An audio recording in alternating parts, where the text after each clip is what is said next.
আমি মৃতদেহ গণনা নকৰো আমি গণনা কৰো টাৰ্গেট ঘোষণা এয়াৰ চিফ মাৰ্শাল ধানোৱাৰ 26 ফেব্ৰুৱাৰীত পাকিস্তানৰ বালাকোটত সুনিৰ্দিষ্ট লক্ষ্যত মুখ্যম আঘাত হনাটোই কাম আছিল ভাৰতীয় বায়ুসেনাৰ আৰু সেই কাম সফলতাৰে সম্পন্ন কৰিছিল বায়ুসেনাই সংবাদমেলত বায়ুসেনা প্ৰধান বীৰেন্দ্ৰ সিং ধানোৱাৰ দাবী আমি নিৰ্দিষ্ট লক্ষ্যত আঘাত হানিছো নিহত আহতৰ তথ্য দিব পাৰিব চৰকাৰেহে That statement will be made by the government. No, I mean, Air Force is not in a position to clarify that how many people were inside at that way. We don't count human casualties. We count what target we hit or not hit. Times up in the please. The bomb damage assessment that is done post a mission calculates the number of the target you've been hit or you've not been able to hit.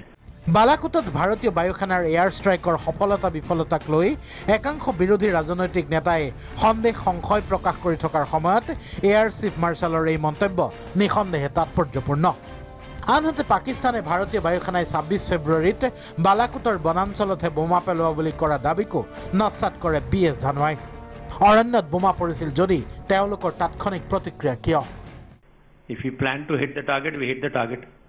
Otherwise, why would he have responded?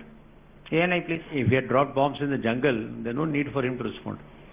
ইফালে বালাকোটত সন্ত্ৰাসবাদীৰ ক্ষয়ক্ষতি সন্দৰ্ভত ভাৰত চৰকাৰে কোনো তথ্য নিদিলেও শাসকীয় বিজেপিৰ সভাপতি অমিত শাহে দিলে নতুন তথ্য ভাৰতৰ অভিযানত 250ৰো অধিক সন্ত্ৰাসবাদী নিহত প্ৰথমবাৰলৈ বালাকোটত হতাহতৰ সংখ্যা বিজেপি নেতাৰ মুখত परंतु मित्रों नरेंद्र मोदी सरकारे बरोबर 13 दिवसे एयर स्ट्राइक करी 250 થી વધારે આતંકવાદીઓને ইফালে বায়ুসেনা প্ৰধানক প্ৰশ্ন কৰা হৈছিল ভাৰতত অভিযান চলাবলৈ অহা পাকিস্তানৰ অত্যাধুনিক F-16ৰ বিৰুদ্ধে পুৰণি MiG-21 কিয় বায়ুসেনা প্ৰধানৰ মন্তব্য শত্ৰুৰ আক্ৰমণৰ সময়ত উপলব্ধ সকলো যুঁজাৰু বিমান উৰা মাৰে শত্ৰুৰ বিৰুদ্ধে যুঁজিবলৈ সকলো যুদ্ধ বিমানেই সমৰ্থ 21 Bison is capable. It has been upgraded. It is not the old MiG-21 BIS.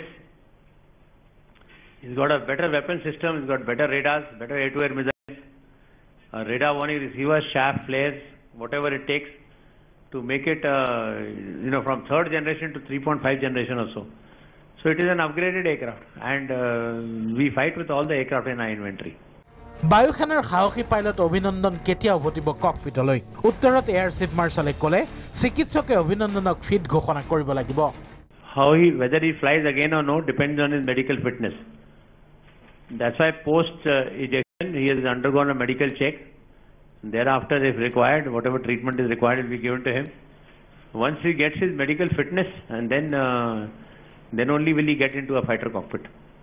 সংবাদমেলখনত এয়াৰ চিফ মাৰ্শাল ধানোৱাই 26 ফেব্ৰুৱাৰীত বালাকোটৰ অভিযানৰ সফলতাক লৈ নিশ্চিতি দিয়াৰ সময়তে পোহৰলৈ আহিছে 26 ফেব্ৰুৱাৰীৰ আগৰ আৰু পিছৰ বালাকোটৰ JEM শিবিৰ থকা অঞ্চলটোৰ ছেটেলাইট ইমেজ সোঁফালে এয়া ভাৰতীয় বায়ুসেনাৰ আক্ৰমণৰ পূৰ্বৰ বালাকোট আৰু এয়া আক্ৰমণৰ পিছৰ বালাকোট একাংশ সংবাদ মাধ্যমত প্ৰকাশিত ছবি দুখনৰ পৰা বালাকোটৰ জেইচ-ই মহম্মদৰ শিবিৰত যে ভাৰতীয় বায়ুসেনাই 26 ফেব্ৰুৱাৰীৰ পুৱতি নিশা বাৰুকৈ ধ্বংসলীলা চলাইছিল সেয়া অনুমান কৰিব পাৰি অৱশ্যে বিতৰ্কৰ অৱসান ঘটাবলৈ ভাৰত চৰকাৰে আনুষ্ঠানিকভাৱে পাকিস্তানৰ বালাকোটত জেইচ-ই মহম্মদৰ শিবিৰ উৎখাতৰ প্ৰমাণ তুলি ধৰে নে নাই সেয়াহে জানিব পৰা হোৱা নাই news desk report Prag news